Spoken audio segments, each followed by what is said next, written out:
Shalom Aleichem, bonjour à toutes et à tous. Aujourd'hui nous commencerons avec une histoire. La Gemara dans Shabbat 13b nous rapporte une histoire avec Eliyahu Hanavi, le prophète Élie. Je vous la lis en essayant de traduire simultanément. Il y avait un élève de Yeshiva, qui avait énormément étudié et répété et avait côtoyé et appris auprès de nombreux Talmidei Chachamim, qui est décédé à la moitié de ses jours, c'est-à-dire très jeune. Et sa femme prenait cette filine et allait de synagogue en synagogue, de maison d'études en maison d'études et posait cette question. Mon mari, qui a tant répété, tant étudié et tant servi les grands Talmidei Chachamim, pourquoi est-il mort si jeune ? Et personne n'était en mesure de lui répondre. Un jour, c'est Eliyahu Hanavi qui raconte. Je me suis retrouvé chez elle et elle m'a raconté cette histoire. Je lui ai demandé alors, comment ça se passait entre vous en période de règles ? Elle me dit, Chas v'shalom, il ne m'a pas touché même de son petit doigt. Je lui ai alors demandé, et pendant ta période de propreté, c'est-à-dire pendant les 7 jours qui suivent la période de règles où la femme est encore nida, voire les cours précédents. Elle m'a répondu, pendant cette période-là, on mangeait ensemble, on buvait ensemble et on dormait ensemble proches, mais jamais une quelconque pensée ne lui a traversé l'esprit. C'est-à-dire, jamais il a pensé avoir une relation avec moi parce qu'il savait que j'étais quand même interdite. Je lui ai dit alors, béni soit celui qui l'a fait mourir, parce qu'il ne s'est pas comporté comme la Torah le demande, Ve'elisha benida tumata lotikrav, et d'une femme nida, tu ne te rapprocheras pas. Bien évidemment, Eliyahu Hanavi connaissait déjà la raison de sa mort prématurée, mais il a joué à ce jeu pour qu'il n'y ait pas de chilul Hashem, de profanation du nom divin. Et par ailleurs, il nous permet d'apprendre plusieurs halachot. Nous avions expliqué lors du premier cours qu'avoir une relation avec sa femme nida était un interdit de la plus grave intensité, qui a engendré une punition terrible, celui de Karet, le retranchement du peuple d'Israël. De par la gravité de la faute, la Torah et nos sages ont exigé que le comportement des conjoints soit différent pendant la période de nida, qui, je le rappelle, commence depuis le moment où la femme a eu ses règles, ou bien aurait vu une tâche qui la rendrait impure, jusqu'à son immersion dans le mikvé, soit 11 ou 12 jours au minimum selon les avis. Donc, nos sages ont défini une manière de se comporter pendant cette période. Ce comportement est en fait une certaine prise de distance pour éviter aux époux d'arriver à cette faute grave. Nos sages de mémoire bénie, par leur grande chorma, leur intelligence, leur intuition, leur psychologie, ont analysé et défini des restrictions dans le comportement des époux en fonction de la nature humaine, la tentation et l'ardeur de l'homme. Il faut savoir que ce dont on va parler fait foi de halacha, de lois strictes que chaque couple se doit de suivre, et d'aucun ne peut se permettre d'évaluer que tel ou tel interdit le laisse insensible et qu'il ne risque pas de fauter. Il faut tout d'abord savoir que la Torah elle-même, en plus d'interdire les relations conjugales, pendant cette période, a également interdit de toucher de manière affective sa femme nida. Et nos chachamim ont prohibé même un simple toucher anodin. Et vu que le toucher est l'action la plus dangereuse qui peut amener à la faute, ils ont également interdit aux époux de se transmettre un objet de main en main, de peur qu'ils en viennent à se toucher. Il est donc totalement interdit de se toucher, et ce, même par l'intermédiaire d'un objet ou d'un vêtement. C'est pour cela que même si il ou elle porte des gants, ça restera interdit. De même, toucher le vêtement qu'elle porte sur elle, ça restera interdit même si elle n'en ressent pas le contact, comme par exemple si le mari touche une partie du vêtement qui est large, qui n'est pas près de la peau. Par contre, il sera permis de toucher les vêtements qu'elle ne porte pas sur elle, ou même utiliser la même serviette ou le même peignoir. Et là, j'ouvre une parenthèse importante. Les halachot que nous traitons maintenant sont extrêmement fines, et il incombe à chacun de juger chaque cas en connaissance de cause.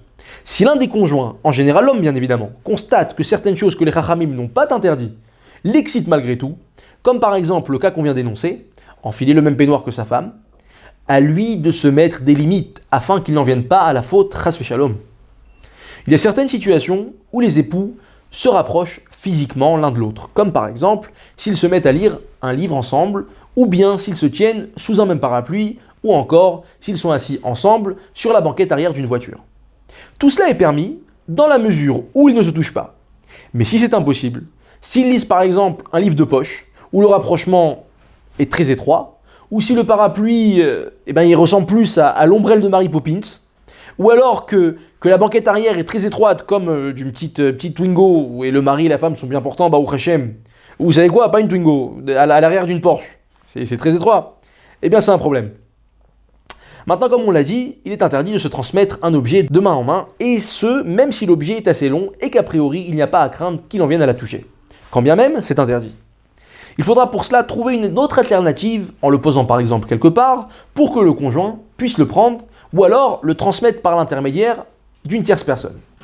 Dans certains cas, on ne peut pas faire autrement, il sera possible de toucher le même objet si celui-ci est grand, lourd, volumineux, comme par exemple porter une poussette à deux, en descendant les escaliers ou en descendant du bus. Il sera également interdit qu'elle lui allume sa cigarette. Par contre, lui tendre la bougie de la Havdalah sera permis, vu qu'il n'y a aucun contact. Maintenant, prendre un enfant des bras de sa femme. Eh bien, ça marche comme ça. Si le bébé est assez grand, dans la mesure où il s'élance lui-même vers celui qui lui tend les bras, ce sera permis. Car on considère que l'enfant s'est lui-même transmis à son père ou à sa mère. Par contre, s'il n'est pas assez grand pour ça, ça sera interdit. De même, il sera interdit de le poser sur les genoux ou le ventre du conjoint, ça rentre dans le cadre de cette halakha. Est-ce que maintenant, on peut se lancer un objet? A priori, pour les séfaradim, les époux ont le droit de se jeter un objet l'un à l'autre, tandis que pour les ashkénazim, ce sera interdit. Mais on précisera quand même que beaucoup de décisionnaires l'interdisent, même pour les séfaradim, et autorisent uniquement de jeter l'objet en l'air vers le haut, pas en direction de son conjoint. En effet, dans ce cas-là, la femme ne reçoit pas réellement l'objet du mari, mais par la force d'apesanteur. Il y a d'autres points qui, je pense, sont évidents, auxquels il faut faire attention pendant cette période.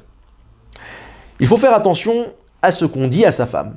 N'abordez en aucun cas les sujets qui ont trait à l'intimité. Vous comprenez bien que même de simples mots peuvent chauffer le couple facilement. Par contre, lui dire « je t'aime », c'est a priori permis, c'est même conseillé, particulièrement dans notre génération où la femme a toujours besoin d'entendre cela de son mari. Surtout que, pendant cette période, elle peut se sentir délaissée, chas shalom. Bien évidemment, on parle là d'un couple classique. Mais s'il s'agit d'un couple où à chaque fois qu'il lui dit « je t'aime », ça se termine, bien évidemment, il faudra qu'il trouve un substitut à cette expression, qui ne risque pas de les emmener là-bas. Donc ne pas avoir un langage qui peut entraîner une légèreté d'esprit. Lui montrer des marques d'attention, comme lui acheter un petit cadeau, est également permis, voire même conseillé. Maintenant, a-t-on le droit de contempler la beauté de sa femme? Eh bien, il est interdit de regarder pendant cette période les endroits qui sont censés être généralement couverts chez sa femme. Les cheveux rentrent dans cette catégorie. Mais une femme qui ne se couvre pas encore les cheveux à la maison, ou bien les chères femmes d'Israël qui nous écoutent et cherchent à maintenir la sainteté de notre peuple en gardant la pureté familiale, mais qui, pour une raison ou pour une autre, malheureusement n'ont pas encore réussi à franchir le cap de se couvrir la tête, il sera permis à leur mari de regarder leurs cheveux.